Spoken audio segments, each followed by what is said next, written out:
ఆంధ్రప్రదేశ్లో ఒక చిన్న గ్రామం. అక్కడ లక్ష్మి అనే అమ్మాయి ఉండేది. పెళ్ళయ్యాక ఆమె భర్త రవి పని కోసం దుబాయ్కి వెళ్లాల్సొచ్చింది. పెళ్లి అయినప్పటి నుండి ఇద్దరూ కలిసి గడిపింది కేవలం 3 నెలలు మాత్రమే.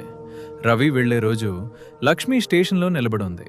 చేతిలో అతని బ్యాగ్, కళ్ళలో నీళ్లు. త్వరగా తిరిగొస్తాను అని రవి నవ్వుతూ చెప్పాడు. కానీ లక్ష్మి హృదయం మాత్రం చెప్పింది, ఇది చాలా పెద్ద దూరం. రోజులు గడిచాయి, వారాలు గడిచాయి, నెలలు గడిచాయి. దుబాయ్లో రవి ఉదయం నుంచి రాత్రి వరకు కష్టపడి పనిచేస్తాడు. ఎండలో, అలసటలో, ఒంటరిగా. ఇండియాలో లక్ష్మి మాత్రం ప్రతిరోజు అదే పని చేస్తుంది. సాయంత్రం అయ్యాక ఇంటి బయట కూర్చుని ఆకాశం వైపు చూస్తుంది.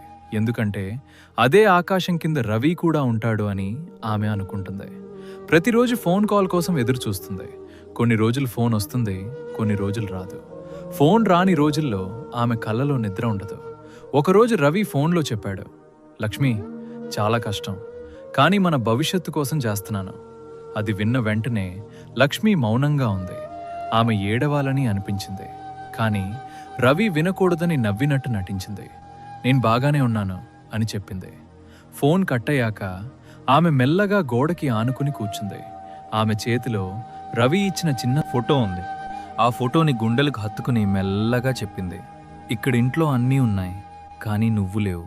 ఆ రాత్రి ఇంట్లో నిశ్శబ్దం. ఒకవైపు దుబాయ్లో రవి అలసిపోడి పడుకున్నాడు. మరోవైపు ఇండియాలో లక్ష్మి కళ్ళలో నీళ్లు తుడుచుకుంటూ నిద్రపోయింది. 1000 కిలోమీటర్ల దూరం, కానీ ఇద్దరి హృదయం మాత్రం ఒకటే.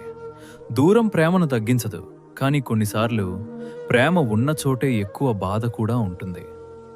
దూరంగా ఉన్నవాళ్ళు మాత్రమే తెలుసుకుంటారు రోజు ఒక ఫోన్ కోసం ఎంతగా ఎదురు చూడాలో.